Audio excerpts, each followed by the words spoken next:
Desde tiempos inmemoriales, el ser humano ha buscado diferentes maneras de predecir el futuro o de preguntar mediante el azar lo que debía hacer.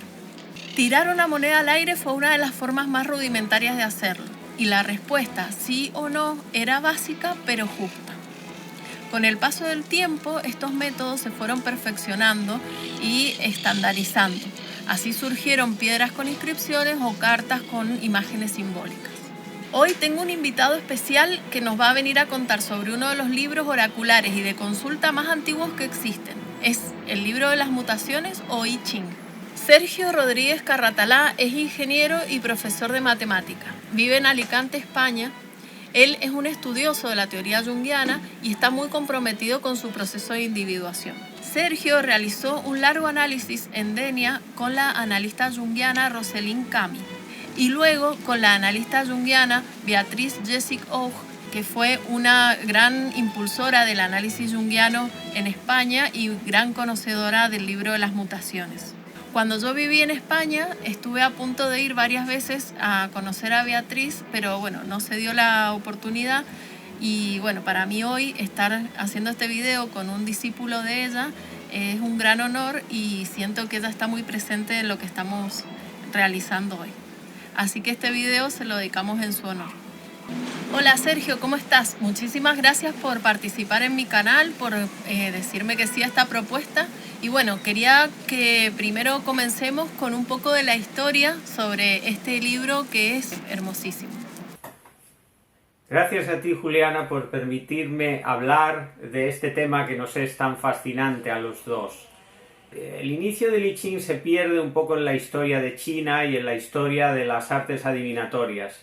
En un principio lo que ocurría es que se utilizaban huesos de animales, como el hueso de la escápula o el caparazón de tortuga. Estos huesos se echaban al fuego, se dilataban de manera desigual y surgían grietas. Y esas grietas, que cada vez que se producía una fractura era completamente al azar, se intentaba ver en ella esa participación de lo sagrado, esa participación divina que permitía dotar al que no sabía de una opción ante las dificultades de la vida.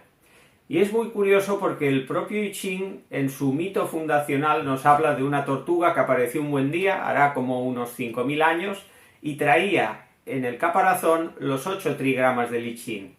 Y eso nos puede hacer pensar si no ocurrió algo parecido a lo largo de los años, a lo largo de los siglos, de que en las grietas que se producían en el caparazón de la tortuga surgían ciertos patrones, precisamente por las características propias del caparazón, surgían un patrón determinado de roturas que con el paso del tiempo fue clasificado y a partir de ahí probablemente surgieron los 8 trigramas del I Ching, que fueron la base para los 64 hexagramas.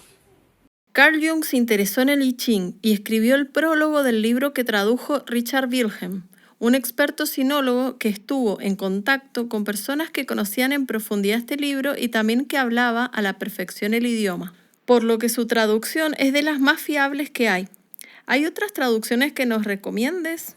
En verdad, el libro de Richard Wilhelm es el gran clásico a la hora de hablar del clásico de las mutaciones, que es el I Ching. Este libro ya centenario se ha ganado sus méritos a la hora de acercar esta difícil literatura adivinatoria a la cultura occidental con su marcado racionalismo. Y qué duda cabe que con el paso de los años ha envejecido, porque los tiempos cambian, las formas culturales cambian, y hoy en día hay otros libros que yo no sé si son mejores, pero desde luego son más recientes, tienen una frescura que el libro de Richard Wilhelm ya no puede tener, y que aportan, y esto es lo más importante, cosas nuevas. Entonces, de todos ellos, de todos los que conozco, porque conozco solo unos cuantos, de los más de 100, centenares incluso diría yo, de traducciones que se han hecho del I Ching o libros que hablan del I Ching, si tuviera que seleccionar uno, sería este, The Complete I Ching, escrito por un chino, esta vez por el maestro taoísta Alfred Wang, escrito hará unos 20 años. Y este es un libro que desde luego tiene una calidad que no tienen la inmensa mayoría de libros sobre el I Ching. De hecho, este fue el último libro sobre el I Ching que se compró Beatriz Jezig, y para ella era su favorito. Aún recuerdo, yo no lo conocía hasta que la conocí a ella, y un día me vino con este mismo libro y me dijo: este es el mejor. Y tengo que reconocer que el libro me impactó. ¿Qué tiene este libro que no tiene el de Richard Wilhelm, aparte de que ha sido escrito en un contexto cultural diferente? Tiene, por ejemplo,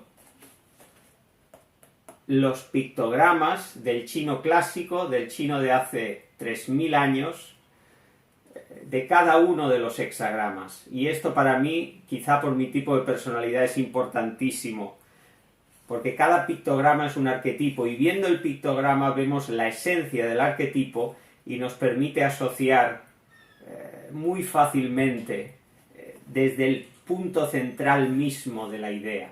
De una idea que no es una idea, es un dibujo. Entonces aquí se junta sensación y pensamiento, se junta intuición y sentimiento. Para mí es un libro básico, pero tengo que reconocer que a la hora de interpretar, a la hora de usar diariamente o cuando tengo que hacerlo en I Ching, el primer libro que viene a mis manos es el de Richard Wilhelm.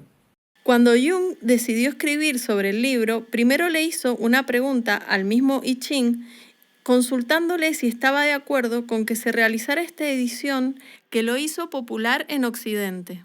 El libro respondió con el hexagrama 50, el caldero, comparándose a sí mismo con el caldero como utensilio que provee alimento a la gente. El I Ching responde con el hexagrama 50, el caldero. El caldero nos hace pensar en la propia cocción de los alimentos, en esa transformación, y esta es la primera idea clave que nos aporta este hexagrama, el hecho de transformarse o la necesidad de transformación interior. Y creo que ese es el principal consejo que nos da el I Ching en este hexagrama, y es lo que creo que nuestro inconsciente, personificado en el I Ching, nos quería decir a la hora de leer el libro. Esta es una herramienta de transformación interior, y esto está inevitablemente ligado a la idea de sacrificio. Para transformarse hay que dejar atrás muchas cosas y hay que aceptar otras nuevas. Y es curioso porque precisamente en la edición de Alfred Wang, que anteriormente os he enseñado, estos son los títulos que él da al hexagrama 49 y al hexagrama 50. El hexagrama 49 lo titula Aboliendo lo viejo, y el hexagrama 50, el caldero, lo titula Estableciendo lo nuevo.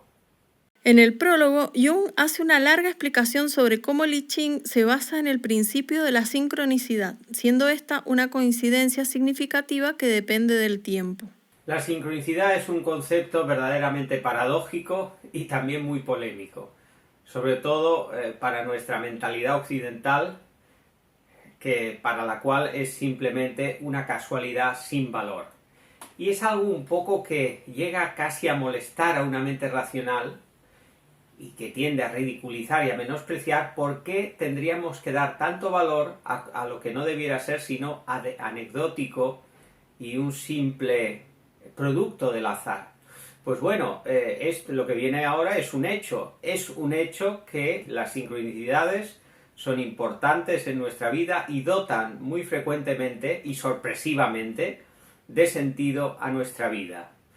En el I Ching estas sincronicidades son numerosísimas, y es muy curioso que, al igual como cuando uno anota sus sueños, siempre acaba encontrando antes o después sincronicidades con eventos externos, cuando uno se dedica a practicar el I Ching, porque no hay que olvidar que esto, más que un estudio, es una práctica que puede ser diaria, semanal o cuando uno lo necesite. Cuando uno se dedica al I Ching profundamente, acaba encontrando esas mismas sincronicidades que encuentra en los sueños, casi todavía con más intensidad incluso.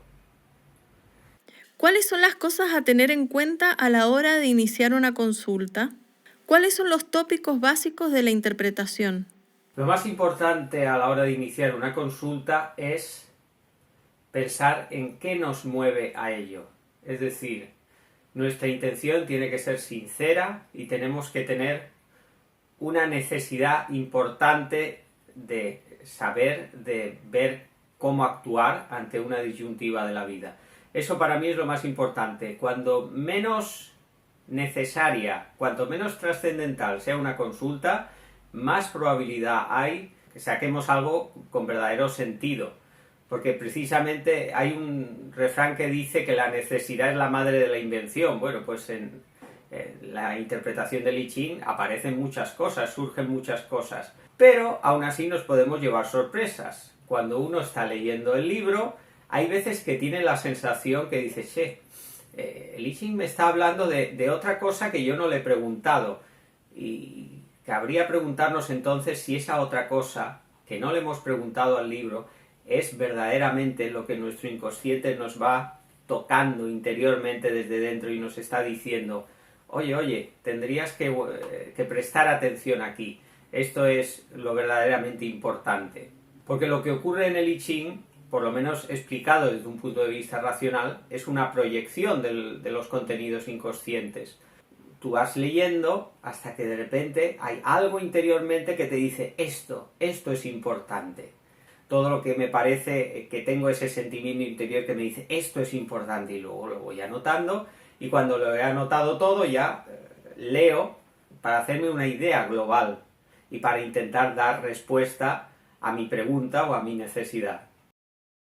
Y contanos, Sergio, ¿por qué un hombre de ciencia como vos considera importante y relevante recurrir al consejo de este libro? Esa es una muy buena pregunta porque llevo casi 20 años preguntándomelo. Quizá por mi educación científica, por haber estudiado una carrera tan relacionada con las matemáticas, siempre hay algo, una parte de mí diciendo ¿por qué tienes que dedicar tiempo a estas cosas tan sin sentido, tan absurdas? Pero es que dedicas tiempo precisamente por lo que hablábamos sobre la sincronicidad, porque funcionan y porque te aportan cosas que de otra manera o no las encontrarías o serían mucho más difíciles. Al final es poder aceptarlo o no poder. Hay gente que no puede y dice no, yo si quiero conocerme a mí mismo, a mí misma, tengo que usar métodos racionales, métodos que no dependan del azar. Pero luego también está la otra postura que dice, bueno, ¿por qué no? Voy a experimentar. Y aceptas ese sinsentido. Y la sorpresa, desde el punto de vista racional, es que ese sinsentido te aporta mucho. Acabas dialogando a través del libro, como a través de la interpretación de los sueños, acabas dialogando con una parte que hay dentro de ti y que sabe más de ti y de la vida que tú mismo. Al igual que hizo Jung, Sergio le hizo una pregunta al I Ching para saber si estaba de acuerdo con que realizáramos este video. Y esta fue la respuesta. En la consulta que hicimos Julián y yo al I Ching, una consulta conjunta, en que queríamos saber qué opinaba el libro sobre este vídeo que estáis viendo ahora, el resultado fueron el hexagrama número 46, la subida, el empuje, que a través de su segunda línea mutable nos llevó a el hexagrama número 15, la modestia. Y quería comentar ahora brevemente los pictogramas que se usan para dar nombre en chino a los mismos. Aquí tenemos el pictograma de la subida. Lo que nos dice que aparece en él es una planta, una pequeña planta que surge del suelo. Arriba de ella tenemos ese objeto rectangular o cuadrado, representa el sol, representa la energía del sol, que es la que hace crecer a la planta. Esta energía no es solo la propia energía que incide en las tiernas hojas verdes, sino también la energía que hay guardada en la semilla. ¿Cómo podemos interpretar esto? En el dictamen nos dice, elevado éxito, hay que ver al gran hombre, en el lenguaje de hace milenios que se expresaba el I Ching, que solo tenía en cuenta a los hombres, hay que ver al gran hombre, ir hacia el sur aporta aventura. Lo que nos está diciendo es, por un lado, que considera que este proyecto en común es muy interesante, pero que hay que trabajarlo.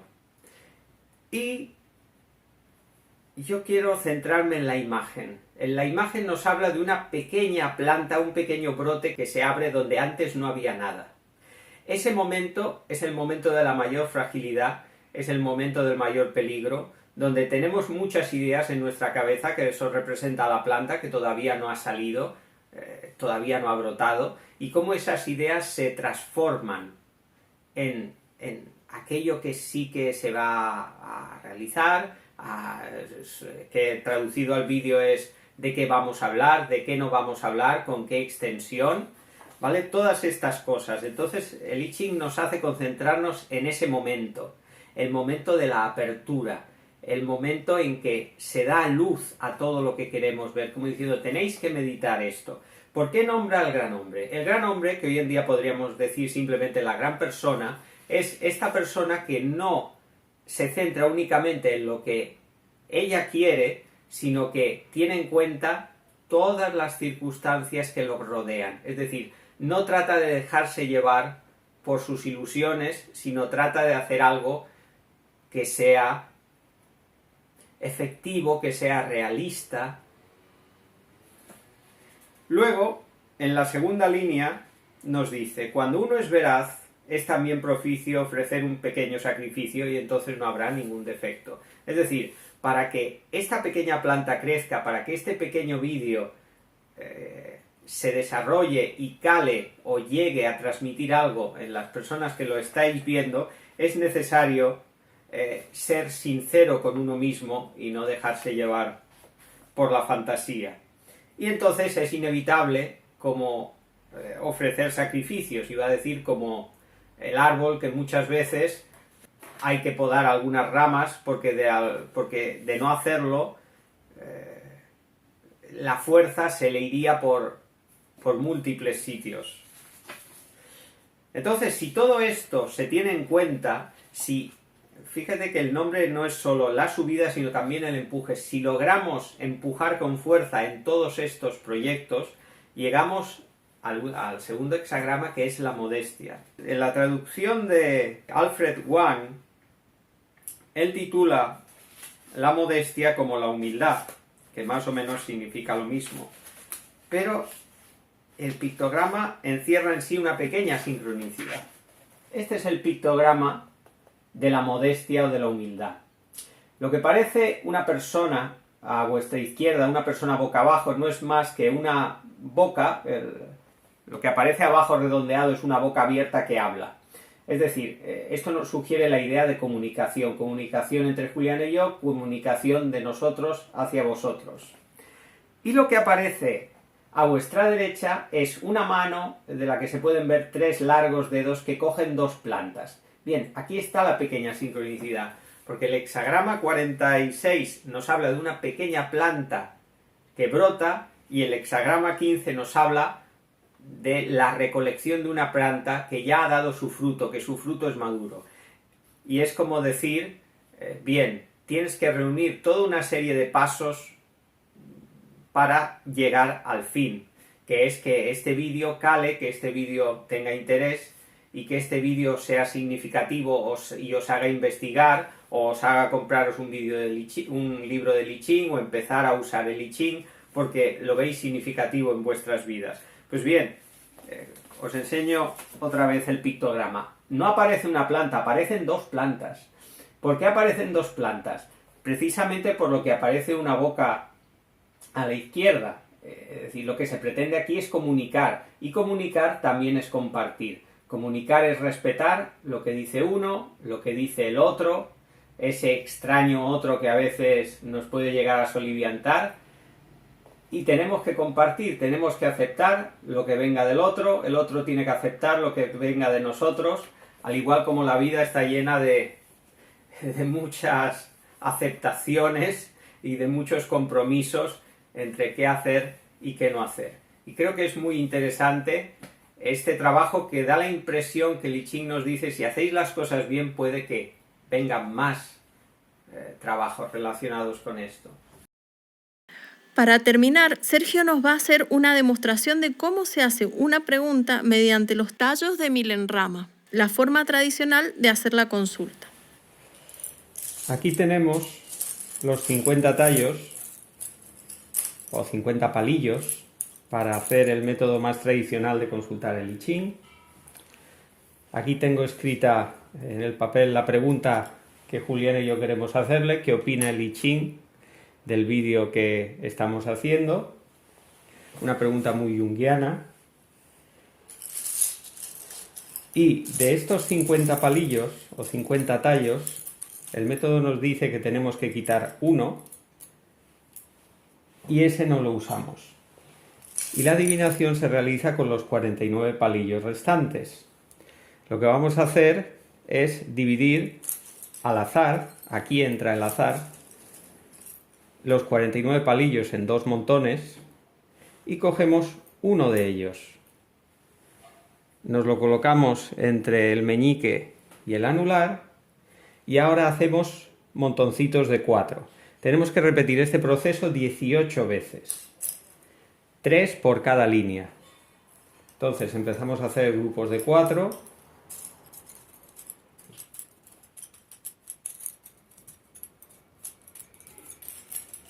Y cuando nos queden 4 o menos de 4, en el montón izquierdo los cogemos y nos lo ponemos entre el anular y el medio.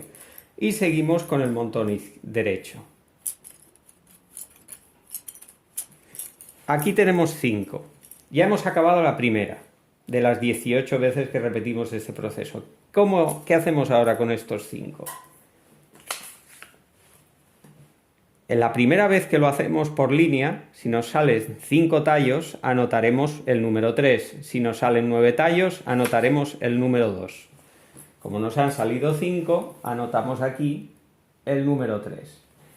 ¿Vale? Aquí estamos construyendo ya la primera línea. Ahora estos los apartamos y repetimos el proceso. Nos ponemos 1, hacemos montoncitos de 4. Nos han salido 2, nos lo colocamos, seguimos haciendo montoncitos de 4. Y esta vez tenemos un 4. La segunda y tercera vez que lo hacemos por línea, si nos sale un 8 ponemos un 2, si nos sale un 4 ponemos un 3. Como nos han salido 4, anotamos un 3. Y ahora nos queda solamente una tirada para acabar la primera línea. Después ya veremos cómo se interpretan esos números.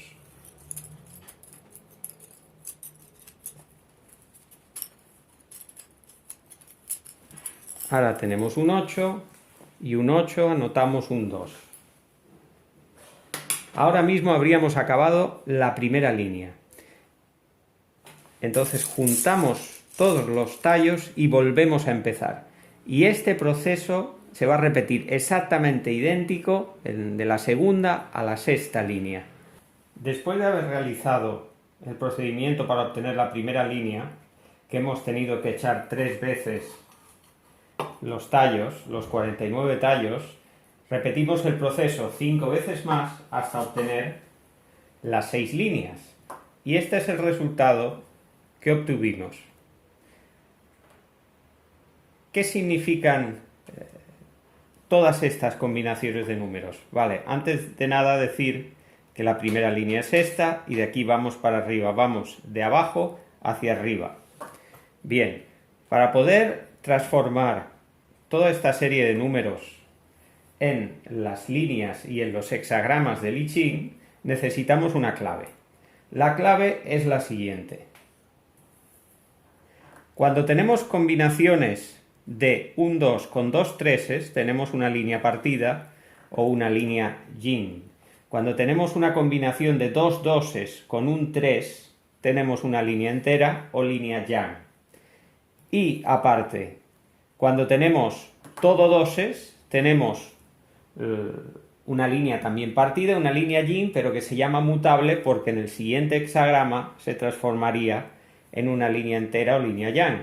Y si tenemos una suma de solo 3, tenemos una línea yang mutable que en el siguiente hexagrama se transformaría en una línea yin. Así pues, este código numérico de 18 números, de 6 sumas de 3 números, se transforma aplicando esa clave en lo siguiente. Como decíamos, 2 treses y un 2 da lugar a una línea partida y por eso aquí abajo hay una línea partida. Combinación de 3 treses da lugar a una línea entera yin, línea mutable. Ponemos la línea entera y para indicar que es una línea mutable que en el siguiente hexagrama, como podéis ver, se ha transformado en una línea partida, le ponemos un circulito. Cuando sale una línea partida mutable, le ponemos una cruz para indicar que es mutable. Bien, pues siguiendo este procedimiento podemos ver cómo se transforman estos números en esta combinación de líneas partidas enteras, líneas yin y líneas yang. Y como podéis ver, al lado del primer hexagrama y del segundo, hay unas pequeñas líneas. Podemos leer arriba Kun tierra, abajo Sun viento, aquí Kun tierra y abajo Ken montaña. ¿De dónde viene esto? Esto es lo que se denominan los trigramas. Los hexagramas, que no son más que combinaciones de 6 líneas, se componen de 3 inferiores, trigrama inferior, 3 superiores, trigrama superior.